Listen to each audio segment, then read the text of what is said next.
All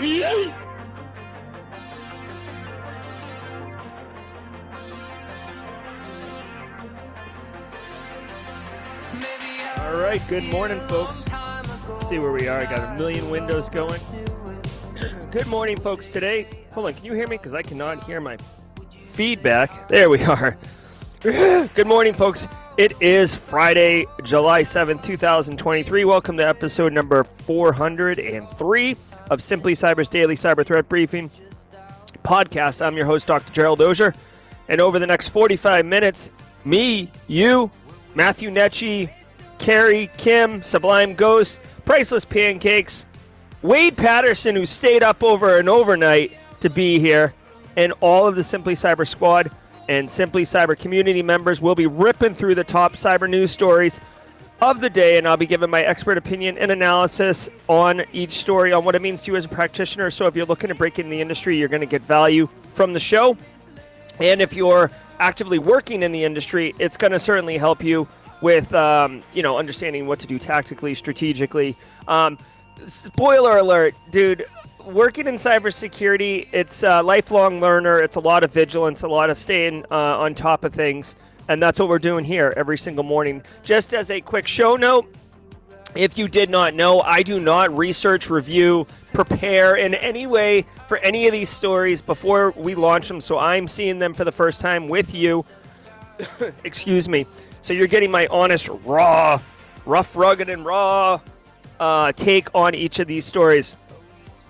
ODB Raw, if you're picking up what I'm putting down. That's a little reference for Boston Rob and some of the other Wu-Tang friends up in the house. But before we get into that, before we shred a Friday open, casual Friday, I wore a button down today for some inverted reason, but who cares? Let's keep rolling. I want to say shout out and thanks to the stream sponsor, starting with my good friend. Whoa, hold on. This is coming across the table right now. Michael Huskins, with a screening interview yesterday for Cyber Analyst position, asked, how do you keep up with everything? Simply Cyber Threat Brief. Nailed it, my friend. All right, Barricade Cyber Solutions, want to say shout out to them for sponsoring the stream. Long-term stream sponsors, Barricade Cyber. So if you know about them, you know about them. Barricade Cyber Solutions is dedicated to helping businesses from cyber attacks and recover from the damage done. Cyber attacks can cause massive issues for businesses and send dedicated, hardworking business owners into turmoil, but Barricade Cyber Solutions knows how to mitigate the damage done by cyber incidents. Check them out at barricadecyber.com. If you're on the stream, watching it, not listening on your audio podcast app of choice, you can see on the screen, this is Barricade Cyber's website. Again, link in the description below. You can see if you got a keen eye and you're a regular Simply Cyber community member, Eric Taylor's calendar has changed. What is this mysterious voodoo? Well, Eric Taylor has changed the platform, obviously underneath his scheduling. But what you can do now, instead of looking at his calendar and picking a time, you can actually pick a specific thing. Hey, just want to meet Eric and Barricade? You got an active ransomware incident? Perhaps BizEmail compromise? Perhaps Carl sent out the door a little bit of cashish, right? And that's not good. So whatever your need is, Eric, I haven't told you this yet because I'm just seeing it for the first time, but I really like this modification, this evolution of your page. It makes a lot more sense from the customer's perspective, so very, very cool. Nice. So anyways, if this is you, get on Barricade Cyber's radar ASAP. Also want to say shout out and thanks. Oh, shoot. Hold on. I forgot. I don't have I haven't scheduled Antisyphon to be like automatically in my workflow, so I have to manually do it. My bad. Want to say shout out to Antisyphon. Now, if somebody in chat, mods or Simply Cyber community members can do it, can you scroll down in the show description for the July 7th First Things First? Oh my God, that's a callback. July 7th Daily Cyber Threat Briefing, and just see if there is a verbiage and link to the Antisyphon website, please. Anybody just confirm that? There should be a link in the description below. Antisyphon is a cybersecurity education training platform, but you might be like, "Ooh, I've heard of those. There's a million of them, Jerry." Yes, but this one is from Black Hills Information Security, which is an absolute dope company run by John Strand. You can see the John Strand emotes trickling in. That's him walking kind of Mission Impossible style away from an explosion. The dude is wicked awesome. His company is wicked awesome. And Antisyphon training is wicked awesome. They're the folks who are behind Wild West Hackin' Fest, if you've heard about that amazing conference. So check it out. John offers 3 different pay-what-you-can trainings that he gives himself. I've taken one. It's phenomenal. These are just kind of boilerplate promotions for Antisyphon. When they start having, like, John's classes coming up in 2 weeks, I'll be letting you know in chat when it's coming and what the link is that you need to use to get to it. But it's just really, really cool. Definitely don't sleep on Antisyphon training. Also, shout out to Panoptcy, but more about them in the mid-roll. When I have 3 sponsors, guys, I like to do 2 up front and 1 at the mid-roll and rotate it just to, keep it fresh for you guys. Is my camera freezing? Is my head bobbing left and right, or am I just stuck like... You let me know in chat. I got a lot going on in here. Oh, yeah, CatGPT. Everybody should love Black Hills. Mentors, mentees, men, women, dogs, cats, non-binary, whatever it is. Black Hills is a blue heart emoji. Like, this is Black Hills, Oprah emotes. All right, guys, if you're live here with us, I see 157 of you. Obviously, all you 18 to 20-year-old college kids started your weekend last night, so you're not here this morning. That's okay. The olds are going to talk. The olds are going to talk to each other about that. Hashtag Team Live in chat if you want. We've also got hashtag Team Replay, my Team Replay people. Solidarity, I'm there with you. And then hashtag First Timer. If you're a first timer here, let us know in chat and let us know what you think. You're probably like, oh my God, look at this chat. This chat's wild for 8 a.m. Eastern time. What is going on in here? Hashtag the olds. That's right, Marcus Seiler. So let us know if it's your first time. If you're a passive observer, you've been shy, sitting in the dark, and you want to step into the light and engage a little bit with the networking, you know what's going on. You see the passive observer step into the light and get taken on in a very positive, inclusive way. Definitely don't be shy. And half a CPE for each episode, so be sure to document it and say what's up. Okay, hold on. Before we get into that, I just want to remind everybody we got a bunch to go through today. David Meese has donated another Try Hack Me voucher for raffle, so we'll be raffling that off at halftime. THM is the entry keyword, so type THM for Try Hack Me. THM in chat to enter. I will remind everybody at the mid-roll because I'm a donkey and I didn't yesterday, and it was like a big problem. I've got a bunch of things to share with you at jaw-jacking period, including a new project I started yesterday that's pretty nuts, and not the Japanese Port Authority, Meta Threads, Black Hat, the raffle, all those things. So stay tuned for the mid-roll. But for now, Pamela Brown, Daylon Young, Alicia Jerry, Devin McCarthy, do me a favor. Sit back, relax, and let the cool sounds of the hot news wash over you in an awesome wave. I'll see you guys at the mid-roll. It's cybersecurity headlines. It's Friday, July 7th, 2023. Shell confirms MoveIt-related breach after ransomware group leaks data. Energy giant Shell has confirmed that personal information belonging to employees has been compromised as a result of the recent MoveIt transfer hack. In a brief statement issued on Wednesday, Shell finally confirmed being hit by the MoveIt hack, clarifying that the MFT software was, quote, used by a small number of Shell employees and customers, end quote. Shell pointed out that this was not a ransomware event, likely referring to the fact that file encrypting malware was not deployed in the attack, and that there is no evidence of any other IT systems being affected. 28. All right. Okay, so I juiced my mic a little bit. Let me know. Hopefully this is good for everybody. Okay, so a couple things here. The MoveIt ransomware, MoveIt vulnerability, data breach. So a lot of these threat actors, this is the vulnerability. Why does that look so terrible? Hold on one second. I didn't go through and verify these. Hold on. Oh my God, bro. I can't wait to get back to my studio. There we go. Okay, so Shell, a massive petroleum company, with the Move It is a software that allows you to move backups, move data.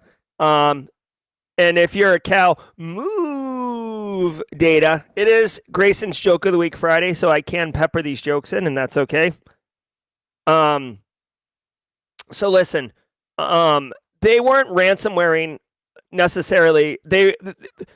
Ransomware groups are good at two things: ransomware, encrypting your files, and data exfiltration. With this Move It one, I thought Klopp was actually encrypting in places, but apparently in some places, or all places, they were just doing mass data exfiltration. So instead of using the Move It software to back up your data to your servers, they were using it basically to back up to their servers, okay? And they got a massive haul. So much, in fact, that if you recall, they couldn't even parse all of their victims out. They were basically just throwing data out and asking victims to come forward and like sift through the yard sale that they had to find their data.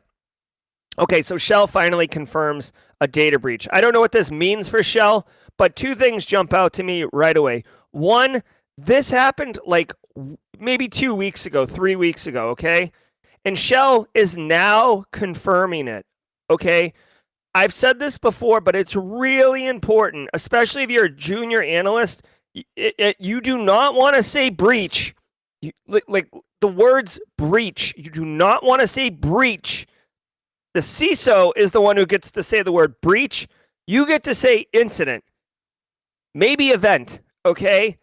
When you say the word breach, you trigger all sorts of clauses and processes and timers, right? You've got 72 hours from date of breach to notify people. You have 7 days from date of breach to notify people, right? Like whatever it is, to pay, to call the insurance company, to notify the board, whatever it is. So you want to push that clock. You want to push that starting line all the way to the right if you can. I'm not saying be disingenuous, but what I am saying is you can have an incident. You can have what appears to be data exfil, but you need to really understand what happened before you you have an incident, okay? You need to understand what happened before you call a breach.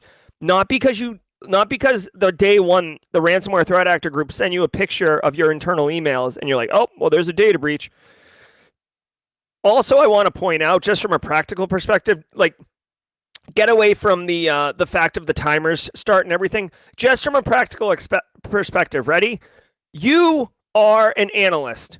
You get emailed directly from Klopp ransomware gang, and they send you a picture of an internal email or some like the flux capacitor blueprints or whatever, okay? Coke secret formula. And you're like, oh, this isn't good. We've got a breach. Okay, you call it, okay? Way to go, junior analyst. You called it. And you're right. There is a data breach. Here's the problem. The next question you're going to get is, how much did they get? How did they get in? Are they still here? How wide did they spread? All of those questions you aren't going to be able to answer because you just shot like quick from the hip on the one piece of data you had. You see what I'm saying? So you want to do that due diligence. You want to do that thorough investigation to assess what the heck is going on before you go YOLO and scream the word breach off a mountaintop, okay? Yeah. Only investigating an incident. That is the, you should put that on a business card or write it on your shirt. I'm only investigating an incident. And put incident in quotes, not the quote in quotes. Finally, just as a bit of like threat intel, I saw this morning, I literally woke up. I'm such a nerd. I like woke up and the first thing I opened was Threads. Ooh. More about that at the mid-roll, but or at the jaw jacking. But it looks like TD Ameritrade may have been impacted by Klopp. Also, this is unconfirmed, and it's still just an incident. But I did see that come across public intel. So interesting. If they're getting into financial systems, that's a really crappy day for everybody. 1,000 impacted by data breach at Pepsi Bottling Ventures. The breach at the independent bottling company was discovered on January 10th, with actual theft occurring between December 23rd, 2022 and January 19th of this year. It resulted in the personal, financial, and health information of the company's employees being accessed by an unauthorized party. Pepsi Bottling Ventures has not revealed how many individuals were affected. The stolen information, the company says, belongs to current and former employees and to contractors. Okay. So this is not good. Pepsi, New Bern, North Carolina's own Pepsi. I'm sure that Pepsi Bottling Ventures is not out of New Bern, North Carolina anymore, but just a little shout out to the East Coast, North Carolina contingent up here in the Simply Cyber community.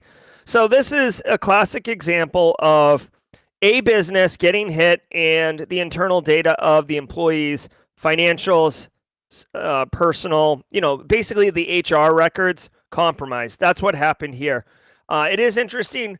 Pepsi notified all employees and partner accounts, which basically just means anybody that isn't an employee that does have an Active Directory account inside their environment, which there can be lots of those.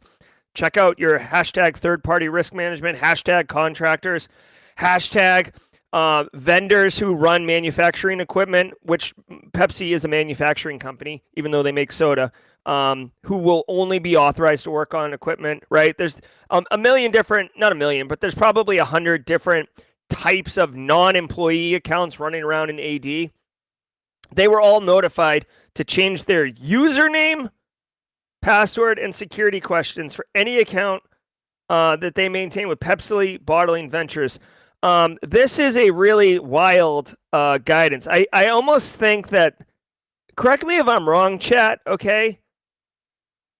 Change your username? Who wrote this? Not an IT person. Yeah, password, we have mechanisms for that. Security questions, don't get me started on security questions. These are some of the dumbest, prove who you are controls that we have in our industry. Security questions. What's your mother's maiden name? Where'd you go to high school? What's your dog's name? Lame. And when I say lame, the professional in me says easy to cultivate, easy to research, easy to bypass. Okay, but change your username? What are you talking about, bro? What are you talking about? What are we gonna just wholesale write a PowerShell script and add a 1 to everybody's name? You donkey.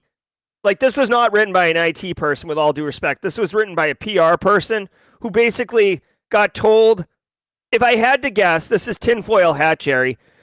They were told, hey, tell everybody to change their password and security questions. And the person interpreted somehow like a game of telephone to be change your usernames. What are we doing here? Yeah, exactly. Everybody's account's closed. We're creating new accounts. Business as usual. All right, so it sucks for Pepsi. I don't know who hit him. I'm sure it was a cash grab. Let's keep rolling. Paul nabs the leader of notorious hacking crew, Opera Premier. A suspected senior member of a French-speaking hacking crew known as Opera Premier, spelled O-P-E-R-A, the number 1, then E-R, has been arrested as part of an international law enforcement operation codenamed Nervon. This, according to an announcement by Interpol. They continued, quote, the group is believed to have stolen an estimated $11 million US, potentially as much as $30 million, in more than 30 attacks across 15 countries in Africa, Asia, and Latin America. The arrest was made by authorities in the Ivory Coast last month. Additional insight was provided by the U.S. Secret Service's Criminal Investigative Division and Booz Allen Hamilton Dark Labs. Yeah, Booz! All right, a couple things. One, we haven't used this sound effect in a while. Regulators! Mount up. Yeah, what's up? Law enforcement coming in hot. I've been talking to Leos lately. Jesse Johnson's in chat. Talked to some other Leos. Bringing the hammer down on organized crime. Not on my watch, pal. All right, so Interpol, which by the way, I have turn up the sound bites. Okay, I'm gonna have to do this during the Hold on one second. I mean, what do we do? Oh, the music button. Okay, hold on. Oh, I see. Hold on. Is this a? Hold on. This is. Please. Talk amongst yourselves. Let me try this. Will this work? Hold on one second. Stand by. Stand by to stand by. Google Chrome is chat. Spotify is music. Guys, I don't know if you want me tinkering with sound effects during the show. Is this louder? Regulators, mount up. Let me know. Let me know. Or I could do this one. Regulators, mount up. I don't know. I really don't think you want me donkeying, messing with sound effects. Mount up. All right. Oh, oh, Base Case is gonna watch this on replay and be like, Jerry, stop. Close the admin sound panel. Okay. So Interpol, loving it. I think Interpol is the coolest law enforcement name. Europol is okay, but it's so European. Interpol is like, yeah, like world police. I love it. I'll give you a topic. Rhode Island. Neither a road nor an island. Talk amongst yourselves. Jesse Johnson. I love it. Okay. This is completely impromptu. Okay. Another topic. Grape nuts. Not grape, not nuts. Talk amongst yourselves. All right. So Interpol Labs hacking. Good. $11 million up to $30 million. We have no idea what they were doing. You don't typically hear of French-speaking hacking crews. They do not say France. They say French-speaking. This was they were arrested down in the Ivory Coast, which is northwestern Africa. Honestly, this is going to be a little bit of my ignorance. With colonialism and European, English, UK expansion back in the day, French-speaking, Dutch-speaking, English-speaking, Spanish-speaking, Portuguese-speaking, it really spread out internationally. And you find some like unusual pockets, like Haiti, for example, is a former French colony. So they speak French down there, or they, whatever, some version of what was French. And then like Suriname is Dutch speaking, but Guyana right next door is English speaking, right? And French Guiana is French, right? So anyways, long story short, language spread. So I'm not really well versed to know if what the colonialism did with language in northeastern Africa, but I have to assume, especially with the really disturbing history of what happened in Western Africa, all through colonialism, that I don't know what it is. So Ivory Coast, the TLDR here is that you, at least me, and guys, I'm ready for someone in chat to correct me or not, but you do not typically hear about French-based, French-speaking cyber threat actors. It doesn't mean that people who speak French are like more civilized or more evolved, and they don't do that type of stuff. It's just you hear much more of Eastern European, kind of Russian, Slavic type language groups. You hear of Spanish, Portuguese type groups, like in Brazil. Argentina's got a huge group. Cuba is up in this mix, but you don't really, at least in my, obviously China, North Korea, United States. Let's not be high and mighty and not think that English speaking are threat actors. They're just not threat actors to us in the U.S. But you don't really hear about French, so I'm putting this on the radar. +1 for the French-speaking team. I feel like this is one of those, bar charts, that infographic bar charts, my absolute favorite infographic, by the way. The bar charts that move dynamically based on time and data points. Like the French one kind of just moved incrementally to the right, one thing. The hidden gem in here, where I feel like we're really burying the lead, is the Booz Allen Dark Labs. Okay, I worked at Booz Allen for 6 years. If you ever get a chance to work at Booz Allen, strongly encourage it. I think it's a dynamic company. Professional services, so you can get in. If you're entry level, they have tons of entry level positions because they can frankly make more money off of your body. Not that they sell your body. This isn't like sex trafficking. It's just they can fill a role that pays $300 an hour, and they could pay a new person $100 an hour versus a mid person at $150 an hour to do the same job, right? So they'll make more money, the delta of what they're getting paid versus what they're paying you. So, but I've never heard of dark labs. If anyone's in chat has heard of dark labs, I left Booz Allen in 2016, so it's possible. Dark labs is like a new thing, but it sounds cool. I want more information. Cisco warns of bug that lets attackers break traffic encryption. Cisco warned customers this week of a high-severity vulnerability impacting some data center switch models and allowing attackers to tamper with encrypted traffic. Tracked as CVE 2023-20185, the vulnerability only impacts Cisco Nexus 9332C, 9364C, and 9500 spine switches. These last ones equipped with a Cisco Nexus line card, and only if they are in ACI mode, are part of a multi-site topology, and have the CloudSec encryption feature enabled, and are running firmware 14.0 and later releases. However, successful exploitation of these situations allows unauthenticated attackers to read or modify inter-site encrypted traffic exchanged between sites remotely. All right, so this is a really deep in the weeds Cisco issue. Jazzy Jazz, Booz Allen alum, love it, Jazzy Jazz. So BSEC, by the way, at Jawjacking, we'll check out the Booz Allen Dark Labs newsletter together. We'll see what that is. Guys, BSEC, if you got any input on this, Cisco is a a technology provider. They make all sorts of tech now, or they buy technology and then they screw it up like Duo. Or was it Okta they bought? Whatever. They bought WebEx. Remember that?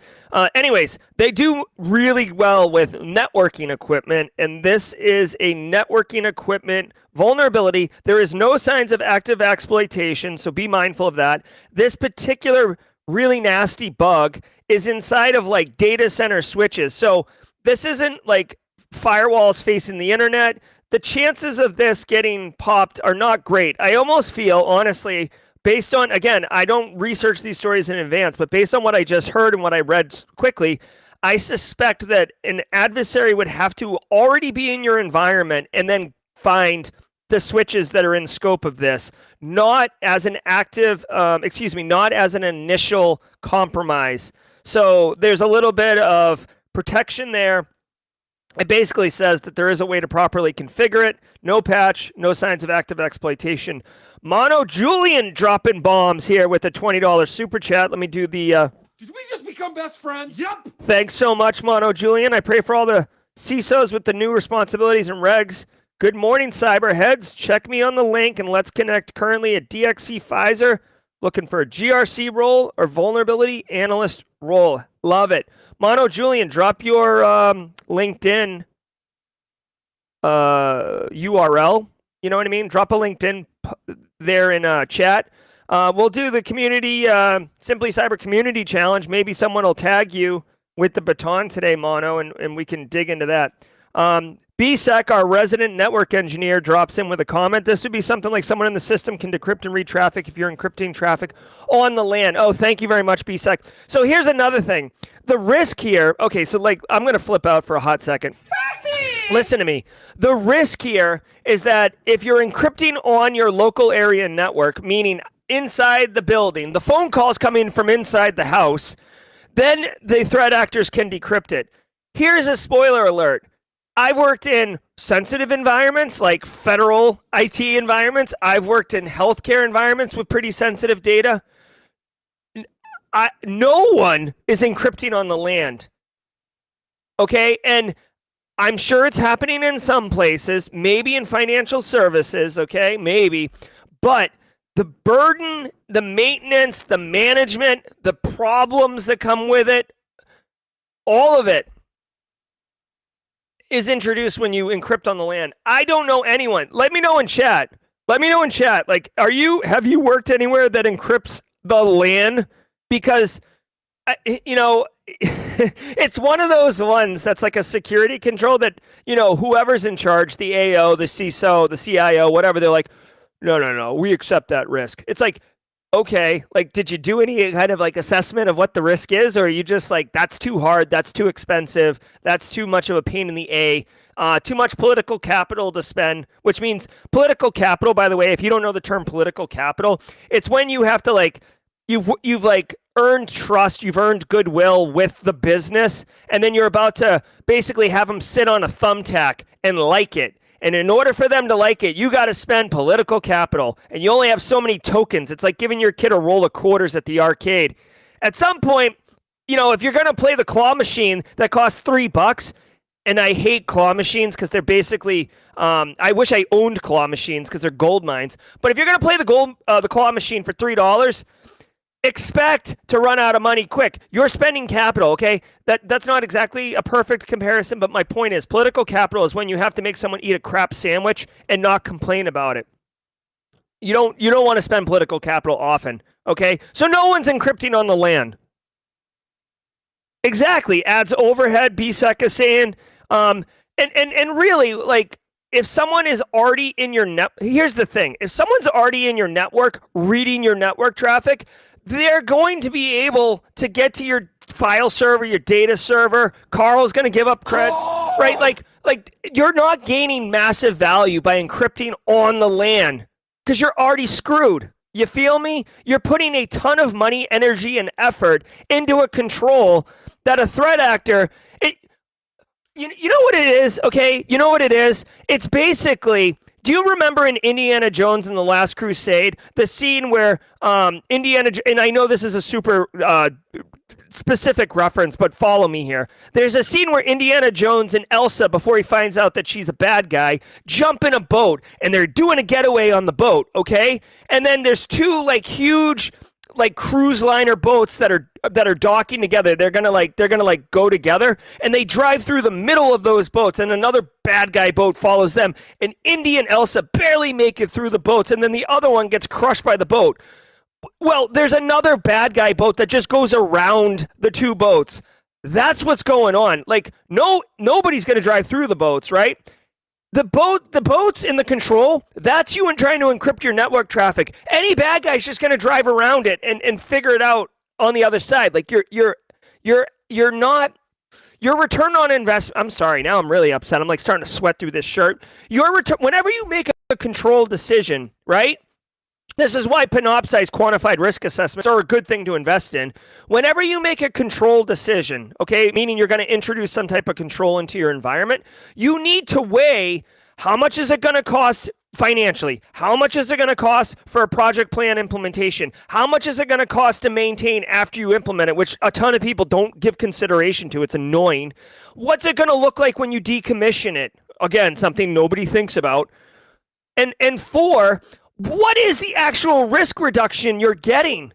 Another thing people don't think about. It annoys me when people try to play like security card bingo or checklist bingo, and they're like, "Oh, we need network, we need encryption on the network." It's like, why?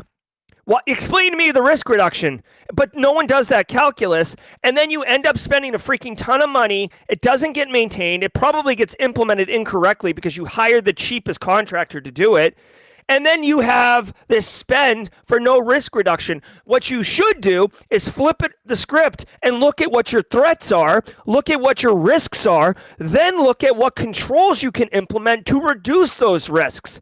Network encryption on the LAN. Get out of here with that. And now, a word from our sponsor, SlashNext. SlashNext, a leader in SaaS-based integrated cloud messaging security across email, web, and mobile, has the industry's first artificial intelligence solution, Human AI, that uses generative AI to defend against advanced business email compromise, supply chain attacks, executive impersonation, and financial fraud. Request a demo today. Visit slashnext.com. That's SLASHNEXT.com. All right. James McQuiggan coming in with a super chat. Hopefully it comes with a stick of deodorant because I'm sweating like a pig in heat. Time to give Jerry a breather and not step on Grayson's toes. Did you hear about the sensitive burglar? He takes things personally. Hashtag dad joke. Love it. Did we just become best friends? Yep. Love it. Love it. Love it. Thank you so much, James McQuiggan. Looking forward to seeing you in Vegas, James. All right, guys, it's the mid-roll, so if you're new here, this is what we do. I want to thank... CMMC required? No, come on, no. Let's talk. All right, we'll talk at Jawjacking about this. Okay, so I want to thank all of you, James McQuiggan, Cyber Shinigami, Sean Washington, Symphilis, Andy, Simply Cyber Squad members. If you got the little badge next to your name, thank you so much for supporting the channel. If you're new here, thanks so much for checking us out. If you guys want to pay it forward a little bit, do me a favor and hit the like button. It will trigger the YouTube algorithm to tell people who are on YouTube looking for cybersecurity content that, hey, here's a show that a lot of cyber people watch. Maybe you would like it too. And this is how we grow the community, or one of the initiatives that we use to grow the community. So thank you all very much for taking a second out of your stream to hit that like button.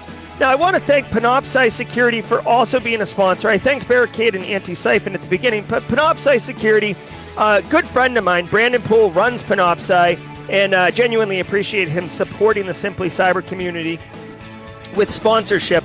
Panoptcy offers a host of services for businesses, but one service that I just lost my mind about, coincidentally, that they offer is a quantified risk assessment. They can come in, they can look at your threat models and look at your business and look at your controls and give you a statistical analysis of how likely you are to suffer certain cyber incidents, and then give you recommendations on what controls you can implement for different costs, for different time commitments, and really reduce cyber risk reduction. If you're serious about really reducing cyber risk and you want to plan, a quantified risk assessment is a hell of a good way to do it. In fact, what I would say is, when you go into if you're a CISO, or you're about to be a CISO, or you're about to be a director of InfoSec, if you're in charge of an information security program and you're going into a new role, the very first thing you should try to lobby for is a quantified risk assessment. It'll allow you to baseline your organization and get a plan together. The board will love it. The CIO will love it. It'll be a double-fisted situation, and everybody will be happy. So go check that out. It's all about good times. All right. We got the Simply Cyber Community Challenge. Jenny Housley in chat. I want to say that John De La Cruz currently has the baton. If you're not familiar with the Simply Cyber Community Challenge, one community member posts on LinkedIn their cyber story. They use the hashtag Simply Cyber Community Challenge. You go on to LinkedIn and connect with them and the people in comments. Build your professional network with meaningful, inclusive, real cyber people who care, and you will see within a few weeks your feed will be full of massive value. If John De La Cruz, who currently holds the baton, would do a solid and tag somebody, I would appreciate that. Please, chat, if you can, help me out. I don't see Jenny Housley in chat right now, so if chat can help me with the baton passing, I'd appreciate that. We got the raffle coming up. If you want to enter a raffle for a Try Hack Me Platinum package, I think it's a 1 month of full platform access. Please enter THM into chat right now. I'm going to drop it in chat right now. THM to enter chat. Okay? THM. Almost Ian Kincaid. THM. All right, there you go. While you guys are doing that, I want to remind you that David Meese is running a Security Plus cohort-based training for like 12 weeks. If you want to join, he's only got about 20 slots, or I think he only has like 10 slots left, right? This is the last day to join it. If you want to join a cohort that is studying to take Sec Plus, if you want to be held accountable, if you want to learn, if you want to get that Sec Plus certification, definitely join. I'm going to drop a link in chat. There is the David Meese link. Oh, perfect. Jenny Housley is in chat. John De La Cruz is at chat. John is is pulled over on the side of the road. John, you're in beast mode right now. Thank you so much for taking the baton pass seriously. I know I know what you're doing is inconvenient, and I genuinely appreciate that. All right. Real quick, it is Grayson's joke of the day. So I want to say shout out and thanks. Every single day of the week has a special special segment, and Fridays are reserved for my son Grayson and his joke of the week. Grayson's always providing good ones, and I love it. So, all right, so here's the joke of the day from Grayson, okay? You guys might be familiar with this new Threads. It's like a Twitter alternative. I'll talk more about it at Jawjacking. I told Grayson, I said, hey, Grayson, have you heard about Threads? It's the new social media platform. I'm on it. He said, sorry, Dad, I don't follow. Sorry, Dad, I don't follow. LOL. I don't have the Nelson laugh on the board right now. But James McQuiggan, I thought you would love that one. Hashtag dad jokes coming from my son. And if you missed it, catch me on Threads. Sorry, Dad, I don't follow. LOL. All right. All right, let's go ahead and do the raffle really quick and get back into it. Good luck to everybody, and thanks, Grayson, for the joke of the week. The winner of the Try Hack Me Platinum Voucher, 1 month plan thing is Be Fit for Life. Be Fit for Life. What's up, Be Fit for Life? Let us know in chat if you're here. Congratulations, Be Fit for Life. Where is it? Yeah. Oops, hold on. Congrats. Connect with me or David Meese, preferably, to collect your prize. All right. Way to go, everybody. All right, let's get back into the news. We got some jaw-jacking to do. Microsoft investigates Outlook.com bug breaking email search and fixes bug behind Windows LSA protection warnings. Microsoft is investigating an ongoing issue preventing Outlook.com users from searching their emails and triggering 401 exception errors. According to user reports, the search function is no longer working on the web, while the mobile version doesn't seem affected.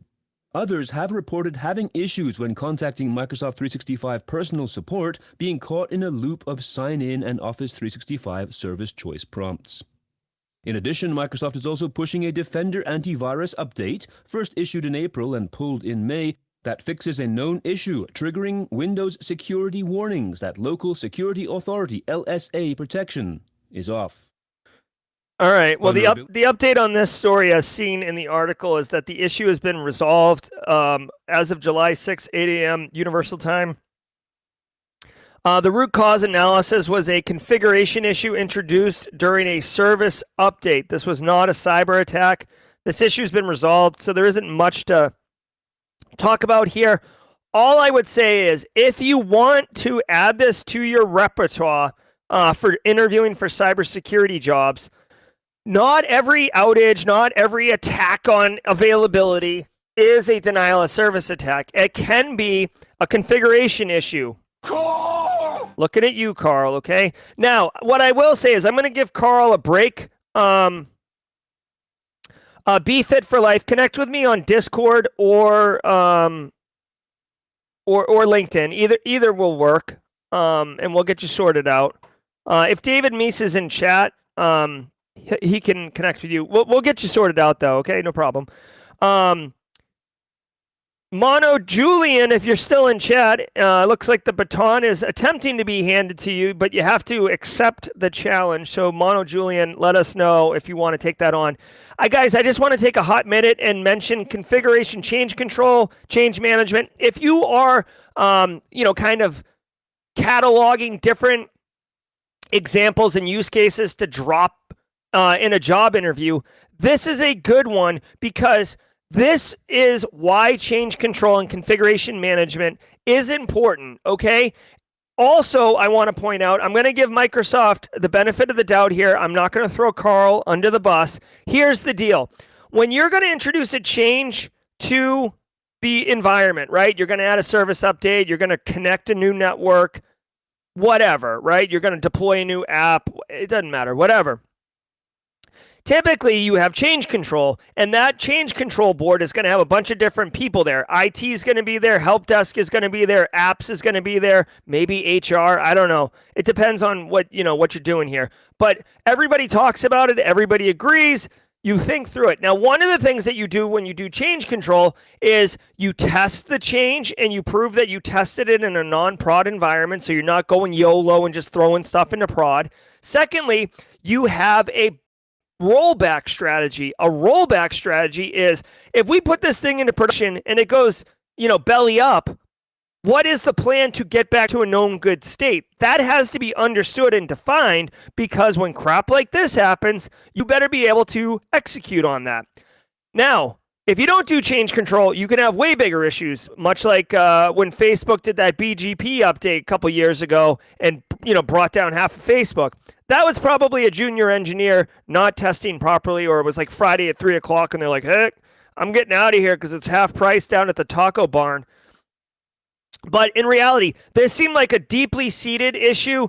They pushed a service update. It had a rolling effect downstream that caused an impact. The fact that they had to do an analysis to get to the root cause would indicate that even testing this, sometimes when you test in dev or test in UAT environments, you don't have the complexity and the load and the uses, the fringe cases of a production environment. So it can happen. All of this is a long way to say that change control and configuration management is important, but it is not bulletproof. Spoiler alert, literally nothing in information security is a silver bullet, right? Multi-factor is not a silver bullet. Period. Okay, EDR is certainly not a silver bullet, but this is why we stack all of our controls together to make it harder. In SolarView products can be exploited in attacks targeting organizations in the energy sector. Researchers from the cybersecurity firm VulnCheck reported that a vulnerability in the solar power monitoring product Contec SolarView can be exploited in attacks targeting organizations in the energy sector. Labeled as CVE 2022-29303, it is an unauthenticated and remote command injection vulnerability impacting the Contec SolarView series. Oh my God, hold on. Oh, you want to see what like a human version of the puke emote looks like? Look at this one. Holy crap, this isn't good, y'all. This isn't good, okay? First of all, this CVE is from 2022. Really quick, when you look at a vulnerability, this is the normal convention, CVE dash, and then the date it was officially disclosed, and then a unique identifier. Also fun, so when I look at this tells me it's a year old at least bug, or at least 7 months old. Additionally, and this is just like a fun fact, the more you know, emote squad members, this number doesn't mean this is the 29,303rd vulnerability discovered in 2022. A lot of the big players like your Microsofts, your Googles, they get a bucket of numbers and they kind of iterate through that. And then schlubs who are like me, if I created my own Simply Cyber web app or something like that, there's like a pool for everybody else that you get to pick from. So don't think that there was 29,000. There was probably 29,000, but don't think that that's what this means. Okay, so excuse me. Oh my God. So why am I a human puke emote? Here's why. I've never heard of SolarView product, but they said two things. One, it's in 30,000 power stations, right? So it is a energy sector operational technology solution that does something. I still don't know what it does. I'm not super, okay, it's for solar power monitoring. Okay. I'm still not super nauseous, but when I see this, okay, unauthenticated remote command injection, that should make your stomach turn. This is if this was like a more widespread product, this is a, maybe come in on the weekends type thing. I don't know. Hold on. So Eric Taylor, what's your stream at 9 a.m.? Let me know and maybe we can rate it. So guys, unauthenticated means you don't need a username and password. Anybody can hit it. What remote command injection means is you don't have to be on the network or physically at the box. You can just inject commands on it. This is a really bad situation. If you are running solar, this is a small niche group, but if you are running a solar power group, if you are working in the energy sector and you are using SolarView, again, this seems like it's for solar power plants only. Be mindful of this. You can see they have Shodan screenshot right here. This is the obvious first go-to thing if you were going to be looking for internet-facing technologies. Shodan.io. It scans the internet and tells you what's there, so be careful. On tech, the SolarView has been introduced at more than 30,000 power stations. Since March 2023, researchers at Palo Alto Networks Unit 42 have observed a new variant of the Mirai botnet targeting multiple hold on, they're still talking about this one. IoT devices, including this aforementioned CVE 2022-29303. VulnCheck experts discovered using Shodan more than 615 internet-exposed SolarView installs, 425 of them running vulnerable versions. Silent Bob campaign. Cloud-native environments under attack. Cybersecurity researchers have unearthed an attack infrastructure that's being used as part of a potentially massive campaign against cloud-native environments. Cloud security firm Aqua stated, quote, "This infrastructure is in early stages of testing and deployment and consists of an aggressive cloud worm designed to deploy on exposed Jupyter Lab and Docker APIs to deploy tsunami malware, cloud credentials hijack, resource hijack, and further infestation of the worm." Silent Bob is said to be linked to the infamous cryptojacking group tracked as Team TNT, citing overlaps in tactics, techniques, and procedures. Alternatively, they said it could be the work of an advanced copycat. This is gross. All right, so I happen to work for an organization that does use some of these technologies, so I have it as an action item to dig into this particular story and look at the IOCs, look at what kind of misconfigurations are being attacked, and confirm that my environment does not have those issues. So this is how, like, when I say, like, oh, you know, make sure you do something about this if you work in InfoSec. This is an example. Like, this is a personal example for me. Okay, I'm not surprised. Docker is a really great solution, and it's being implemented a lot of places, but it's mostly implemented in cloud. Guys, there isn't a ton of cloud expertise out there. Unfortunately, most of the senior people grew up on on-prem technologies, and even though like mass media would like you to think that the cloud is just a lift and shift of your on-prem infrastructure, it is not. Cloud is a different beast. It's a different paradigm. It's a different tech stack. Yes, you can have a Windows Server 2012 up in the cloud, but in reality, it's like Docker, and it's elasticity, and it's EC2 instances, and it's spin up and spin down, and volatile environments, and all this other crap. Leaky S3 buckets, don't get me started. So just be mindful of this. Also, shout out to Clerks. If you guys got what I would assume to be the Silent Bob reference, Kevin Smith, that's kind of cool. Kind of nostalgia. New StackRot Linux kernel flaw allows privilege escalation. Technical information has emerged for a serious vulnerability affecting multiple Linux kernel versions that could be triggered with minimal capabilities. This security issue is being referred to as StackRot, S-T-A-C-K-R-O-T, labeled as CVE 2023-3269, and can be used to compromise the kernel and elevate privileges. A patch has been available for the affected stable kernels since July the 1st, and full details about the issue, along with a complete exploit code, are expected by the end of this month. According to security researcher Royhan Lee, the flaw affects the kernel's memory management subsystem. StackRot impacts all kernel configurations on Linux version 6.1 through 6.4. All right, so the TLDR here is this is super in the weeds. If you're running Linux 6.1 through 6.4, you should be mindful of this. If you're really into Linux, you might want to look into this just as a opportunity to educate yourself from a security researcher perspective.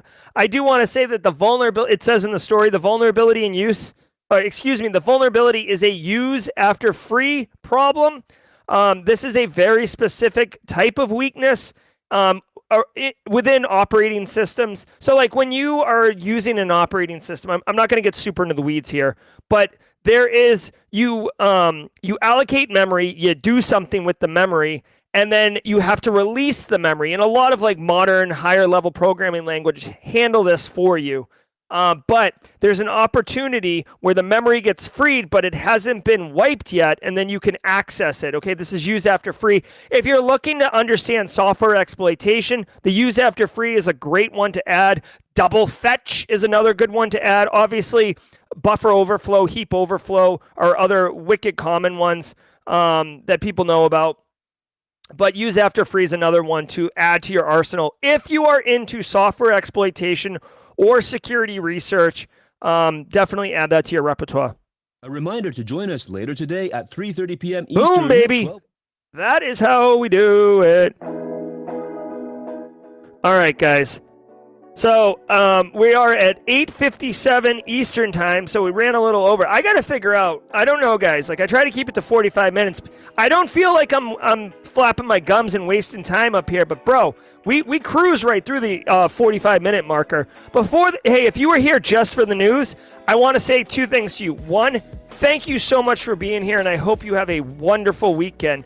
Two, before you go, just to tee you up for next week, friends, on Monday at 4 p.m., I'm going to be doing a live hack-along, meaning for $0, absolutely free, you will be able to jump into the same platform that I am in, and I will be streaming live on stream, and I will walk you through step-by-step a very basic capture the flag CTF cyber range and show you why we're doing it, what we're doing. If you have heard of CTFs, if you have heard of cyber ranges, if you've heard of hacking, if you're a little intimidated by it, don't be. The entire reason I'm doing this stream, I feel like the term hand-holding is a little derogatory, but basically, hop on my back. Let's all, go together. Let me lead, and we'll walk into this room together. And by the time you leave the room, you will fully understand what a CTF is, how to do CTFs. You won't be intimidated by them. You'll feel much more confident, and you can kick a mud hole in that speaker. All right? The other thing I want to tell you, episode 4 of an 8-part series that's been going on Market Your Cyber Self. If you've been a regular on the channel, you know that I've been doing this with Virginia Case for 8 weeks already, if you can believe it, and it's going to go for 8 more weeks. But episode 4 of 8 will be leveling up your thought leadership from zero to cyber hero. That'll be Wednesday at 1 p.m. Eastern time. Now, if you were here just for the news, I bid you good day, I bid you good Friday, and I wish you the absolute very best. Now, awesome. So Eric Taylor is Barricade Cyber Solutions. He's got a stream starting at 9:15. I'm going to drop a link in chat. So ChatGPT, you do not need to own Haiku. This will be a free range. Like, the account is free, the range is free, everything will be free with this Let's Hack follow along. Okay? I mean, you'll have to sign up. Yeah, here's the link to Eric. Let's do, hey, here's the idea, people. Let's do 15 minutes of jaw jacking, and then we can, if you have the time, we can go over and raid the Eric Taylor stream. Barricade Cyber Solutions is going to be doing a stream on unmasking Microsoft Teams, new threat vectors, and security concerns. I expect there will be a non-technical walkthrough, and Eric may be mentioning that U.S. Navy Red Team tool, Team Fisher, that got released yesterday. Yes, Ian Kincaid. Free. Wicked free. So free, it's free. Okay, so we're going to do the raid. Now, let's spend a few minutes jaw jacking. I've got some really, really fun stuff to tell you about. Okay, first of all, the Simply Cyber newsletter. A couple people, coincidentally, it seems like when it rains, it pours. A couple people messaged me, DM'd me yesterday about the newsletter. The newsletter comes from a platform called ConvertKit. That platform allows me to email, 4,000 people at once in an organized way, okay? Sometimes when it comes from platforms like that, it looks like spam. Google, at least these two individuals are using Google, and Google flagged it as spam. The email is going to come from Gerald at simplycyber.io. The email title, subject line says something like Crush It Cyber Pro. If you are not getting the newsletter and you signed up for it, go check your spam, okay? And not only move it to out of spam, but if you can, please take the 5 seconds and mark it like not as spam. Like basically, if you say it's not spam, it will tell Google that it's not spam, and then enough people say it's not spam. Oh yeah, so I guess Kimberly's got a great idea. So if you add Gerald at simplycyber.io to safe senders list, you should get it. Okay, that's my email address. Yeah, Jess Bishop. It doesn't flag as spam for me, but I just had 2 people message me yesterday and tell me, like, hey, like it was in my spam folder. I marked it as not spam, but you might want to let the community know. So I am letting the community know, and I appreciate those 2 individuals who let me know. I apologize. I'm blanking on their name right now. Okay, so that's the newsletter. Threads. Guys, if you're not on Threads right now, I like it. I like it a lot. Nahamsek was on last night. He was talking about it. If you guys want to connect on Threads, I made a decision last night that I know it's meta, and I know some people don't like meta. I made a decision last night that I'm going to treat Threads as like a personal / professional account, right? So it'll be a lot of Simply Cyber stuff, I love and breathe and live cybersecurity, so it's going to be a lot of cyber stuff, but I also really love chess and craft beer and the Boston Bruins and other things. So it's going to be a hodgepodge mixed bag of Jerry personally and Jerry professionally. Nice. So if you're interested in connecting on Threads, I'd recommend checking Threads out. So far, so good. I think it's going to destroy Twitter, honestly. All right, go Stars. They'll always be the North Stars to me, William Welch. Maybe next week, yeah. Eben Bodie. I did see the Nickelodeon leak. I love that Nickelodeon's like law department is coming in strong too. They're like, we'll fine and sue everybody that touches it. Just click the link in your newsletter. Oh, thank you so much, Lamar Anderson, for supporting the channel. I appreciate it. Oh, thanks, Haircut Fish. I'm still getting used to. Oh, there I am. Look at. There's me in San Diego with Boston Rob.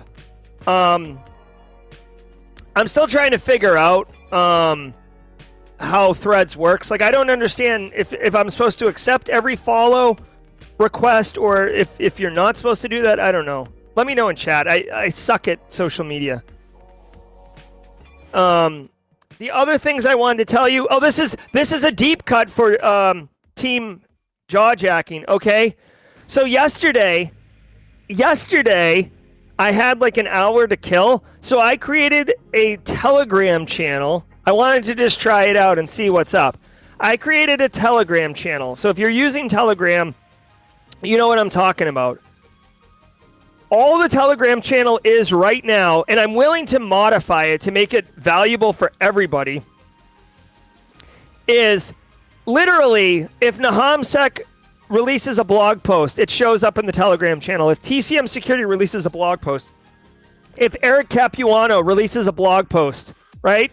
If NIST does, CISA, Black Hills, Bleeping Computer, or me, releases a blog post, it goes into the Telegram channel. I'm willing to modify, adjust, tease out. Like, I'm willing to make this Telegram channel as valuable to everybody as it can be.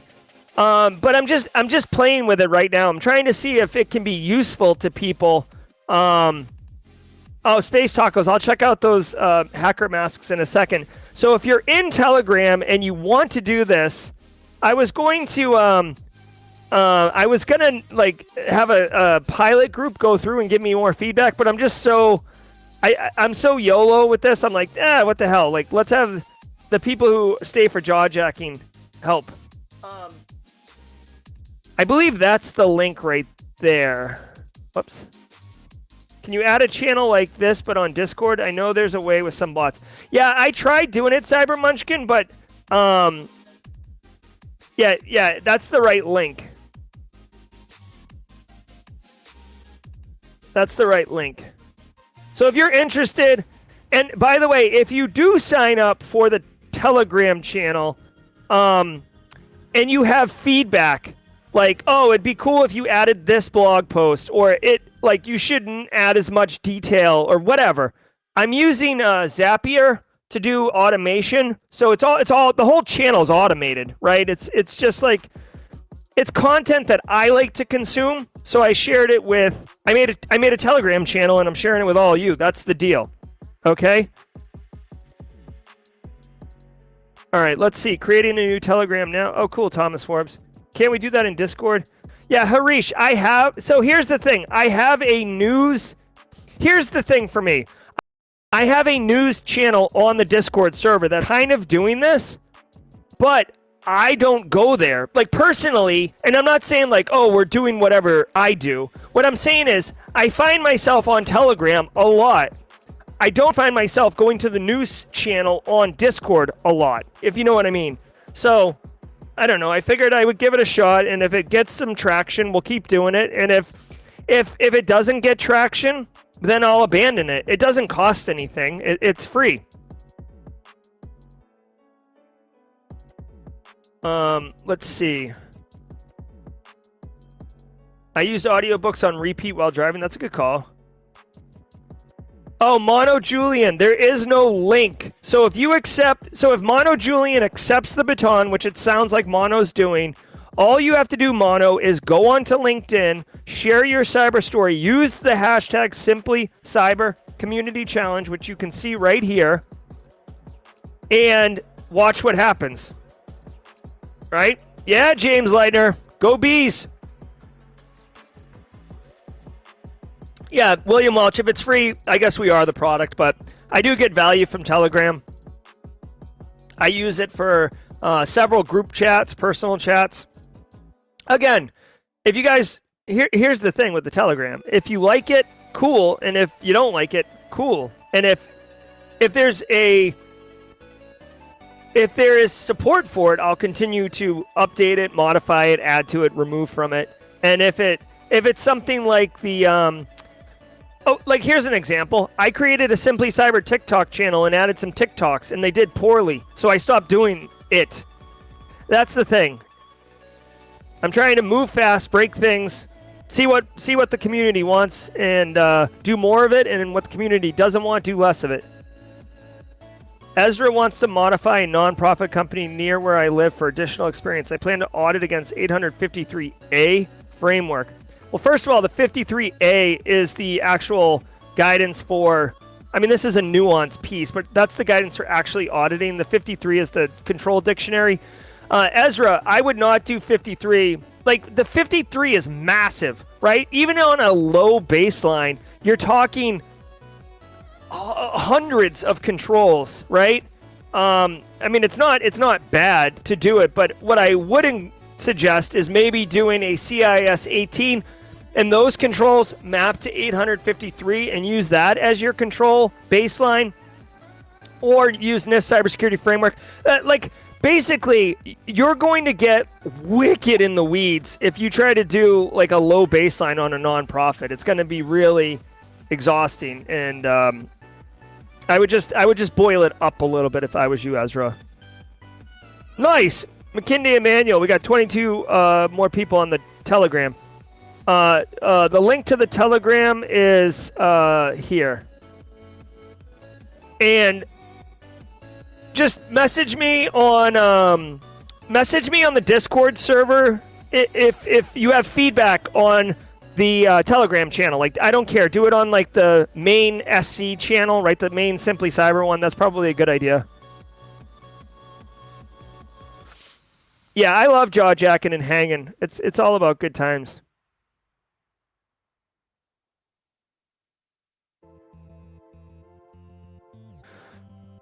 Facebook fart book. All right. Ooh, Ian Kincaid taking the OSCP. Big time, boy. Has anyone... So, I know Red Siege. Red Siege has a... Red Siege is a really cool offensive security company. I like those guys a lot. Red Siege has a lo-fi music channel or something on here. I don't know if you guys know this, because we're talking about music and playing music during chat. Check this out. I haven't listened to this myself, but I will today. Just since we're talking about it. But I really like the Red Siege, folks. So I think you guys might like checking it out. Okay. All right. Yeah, hacking tracks. Have a good one, Jose Alfredo. All right, guys, it's just about time. I'm going to go ahead and drop a link over to Eric Taylor's stream, Simply Cyber Raid. Guys, there's a link in chat right now. This is Eric Taylor's stream that's coming up in a few minutes. If you want to go check out Eric Taylor, I'll give you a hint who he is. Hold on. Eric Taylor, former, he covers for me when I'm out of the a-hole chair. He's always got mad dolphin noises going. Go check it out. I'm going to go over there. Let's raid his stream. Let me pop this up like this. There it is. Right? Head on over there. We'll see you guys in a few minutes. But if I don't see you, have a wonderful weekend. Thank you all so very much for all you do for the community. Keep grinding out there, and until the next time, stay secure. Everybody, I hope you enjoyed that content. Keep the cybersecurity train going by connecting with the other Simply Cyber community resources. We have the Discord server that's lively and always keeps the conversation going. You can connect with me directly on LinkedIn. And also, every single weekday morning on the Simply Cyber channel, we're doing live daily cyber threat briefings, 8 a.m. Eastern Time, as well as Thursday at 4:30 p.m. We're doing live stream interviews with industry experts, and we produce videos that we push out every Wednesday morning. I'm Jerry from Simply Cyber. I hope you enjoyed the content, and we'll see you in the next one.